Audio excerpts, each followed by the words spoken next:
top 6 na makakatalo kay Hisoka sa laban sa Hunter X series. Ang top 1, magugulat kayo kung sino siya. Okay, simulan na. Number 6, si Chrollo Lucifer.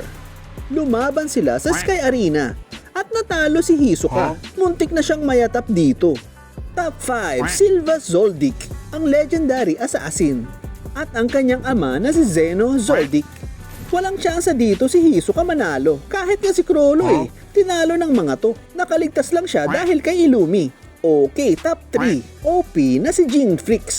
Kayang-kaya niyang kunin ang skill ng kalaban once na matamaan siya nito. Okay, top 2, ang pinakamalakas na hunter sa panahon niya na si Netero Chairman.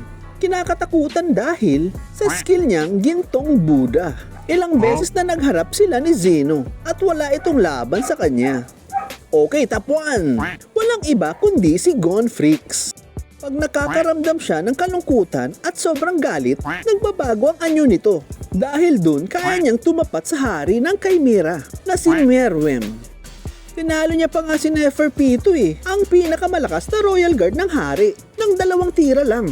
Ano sa tingin niyo mga senpai? May dadagdag pa ba kayo na makakatalo kay Hisoka sa Hunter X series?